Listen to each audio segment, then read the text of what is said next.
Right.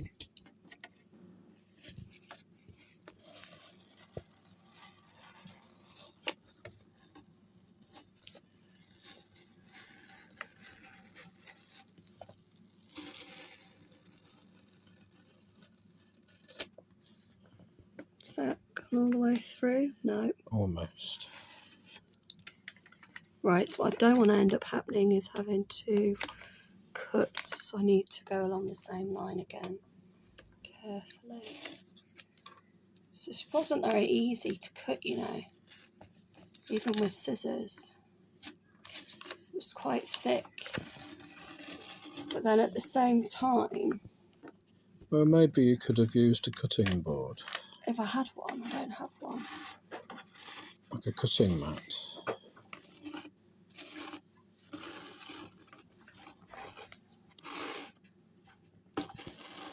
Well, it seems to be going okay.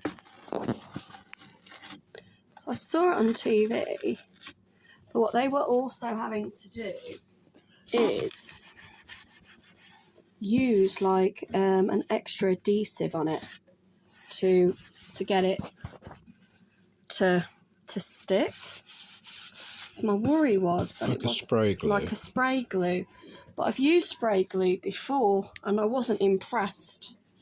So maybe there's different types that you can buy, because trying to refelt something isn't as easy as people make it out to be, which is probably why no one ever really does it. Most stuff just ends up in the bin. Excuse me, it's just cutting things square, isn't it? Oh, well, the problem I have, because of Let's take your time. my dyspraxia, is that I struggle to Take your cut time and things make sure you don't cut your fingers off. struggle to cut things in a straight line. Well, this is where taking your time comes in useful. It's not a race. Oh. Right. And don't damage the wood by cutting through. See, this is why I wanted, I think, to do that one a little bit higher.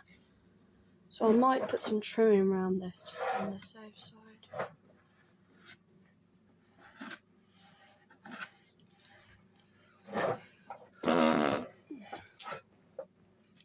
Very funny.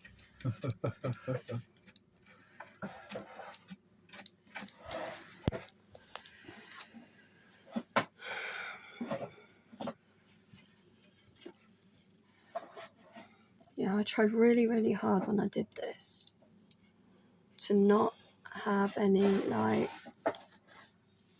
to try and put it on as flush as possible. But it wasn't easy.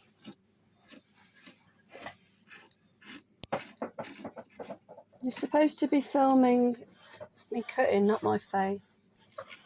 Oh, I'm filming the cutting. Trying to get the camera on it. Right.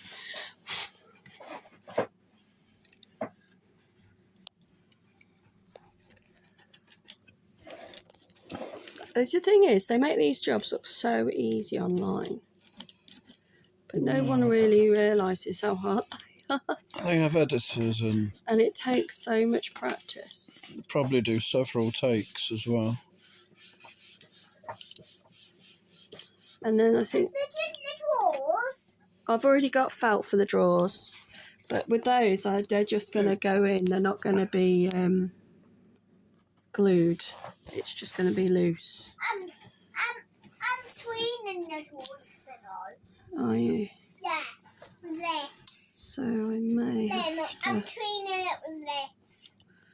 put some kind of edging on this as well, just to make it a little bit more flush.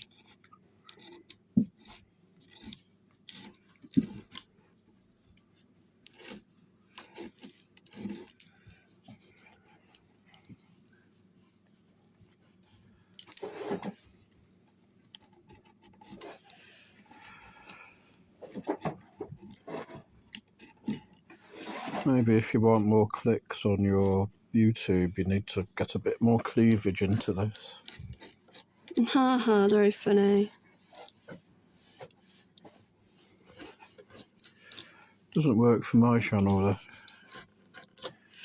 Oh, it depends. Maybe you need Oh some no, I don't know. Is there a market for moobs? Is there a market for moobs? racy woman, you know, fixing your car. Middle-aged engineer with moobs talking about machinery. I wonder if I can edit this, isn't it? Why? Leave it in. People might appreciate the banter. I always leave it in.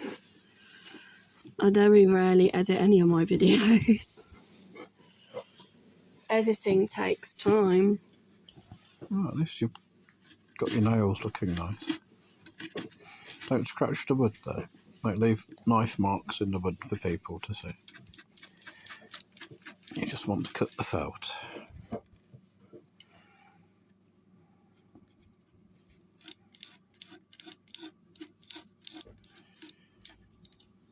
Is that real felt? Sheep wool type felt? I'm not sure, to be honest. Or is it synthetic Brillo pad type? It's not Brillo pad, I can tell you that. It was from eBay. Looks like the back of them sponges you use for washing up. No, it isn't. Trust me. Oh, it's from eBay.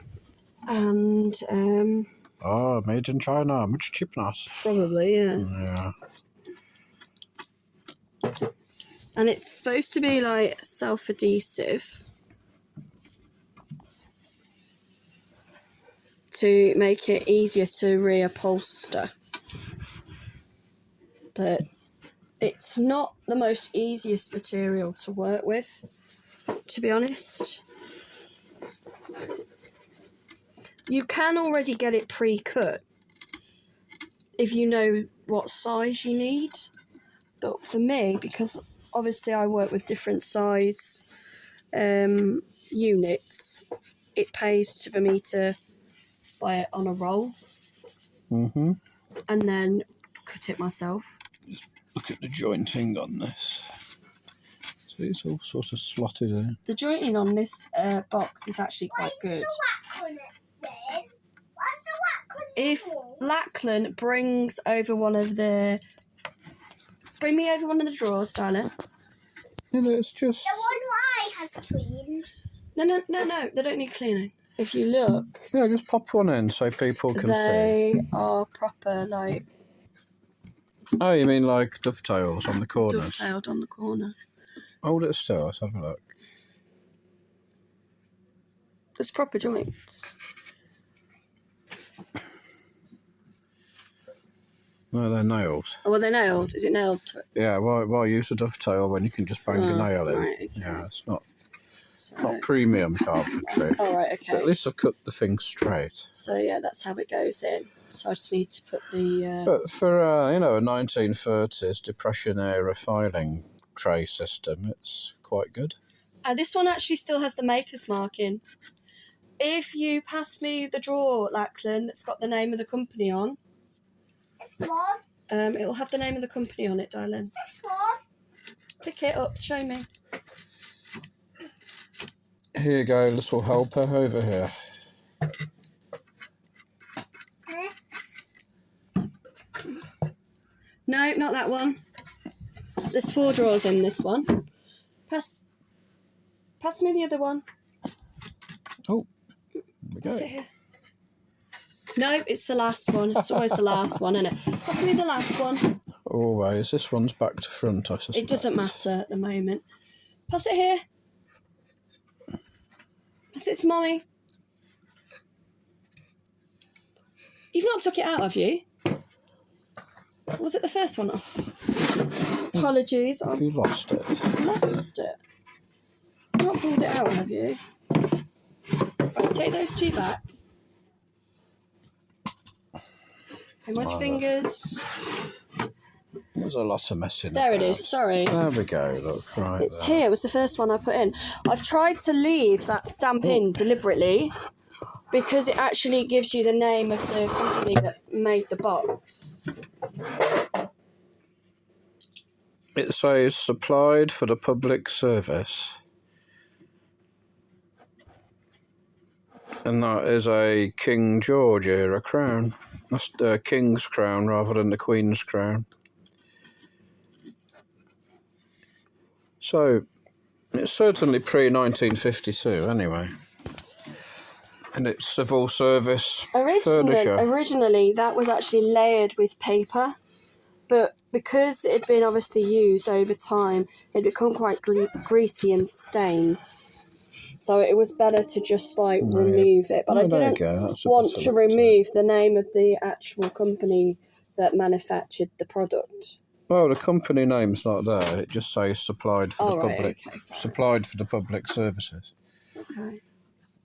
And it's still a nice ticket to have inside. It shows that this was government-issued office furniture. Yeah. And the King's Crown does date it to, pre-1952, possibly World War II era. Maybe that's why it was hastily made and made cheaply. It needed to last the war, Well, this one didn't come with any handles. Okay, we got it. Thank you. And originally, if you look at my other videos that I've done, I'll add it onto this one as well. It had a very kind of industrial look about it, but again, it was very damaged. So I've took off all of the cover, but I've still left it looking a bit rustic. Well, this may well market to the World War II reenactor community who want, World War II themed items for the office or for their, their man cave. When it's completed. Because with that crown on the drawer sticker, I mean, it would fit right into that sort of thing.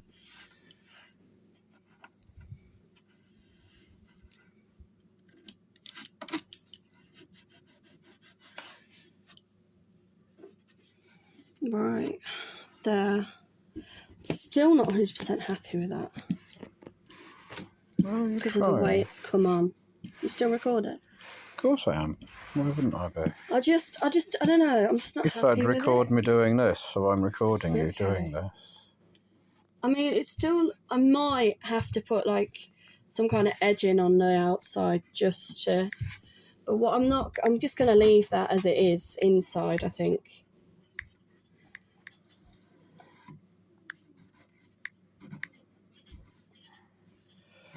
And not bother to cut it flush.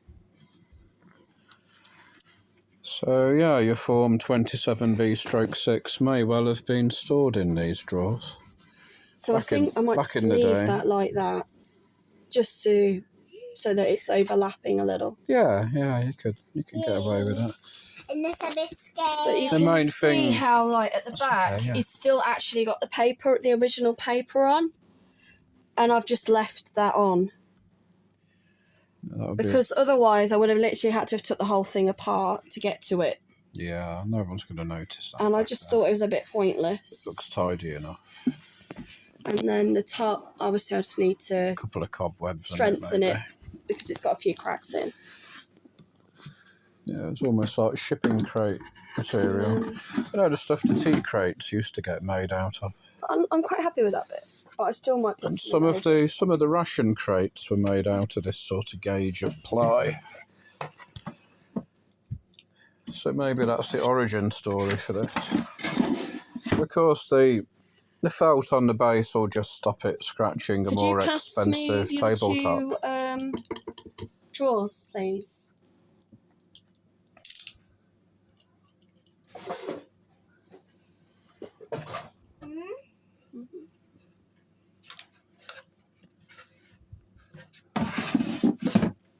You need some little handles for those, don't you? And the only thing really left now to do with this box is we will put the felt in that's the same colour as the base, but that'll just go in loosely. And then inside the drawers. It will go inside the drawers, but again, so it can be removed if they don't want it. So not stick it. I'm not going to stick it down. I'm just going to leave it. Oh, that's a good idea. And then put the handles on. And then just give it another coat of beeswax varnish. And then it's done. Maybe I can make you up some little old spent bullet cartridge buttons to use as handles. I've got some handles for this one already. Have you? Oh, okay. I've already made them. I could have trimmed some 50 calibers down and filled them with resin and a screw thread just to put on. That might have been a bit twee, I suppose. But yeah, so But I suppose a little hopefully- handle's a little... Yes, you can have another biscuit. Biscuits. I mean, I don't have any edging. But yeah, This is why Daddy got fat. so Daddy ate this too many is biscuits. the bottom now. Too many tea It breaks. should hopefully be okay. It wasn't lined originally. It was just the wood. Yeah, this is more of a deluxe finish now, isn't it? I mean, the other thing I was contemplating on doing with it was I was going to put feet on it. Oh, like little rubber pads. No, just like proper feet. Oh, bun feet, like little turn. I was going to use some old handles and put them as the feet, but I was worried that they might come through the bottom. Yeah, Because it's not very thick, the wood. And I didn't want to the drawer not to fit back in. And I didn't want to just stick them on. Do you think people are going to watch 16 minutes of this? Ha ha ha, very funny. If you've watched this far, congratulations. Thank you. You have my sympathy.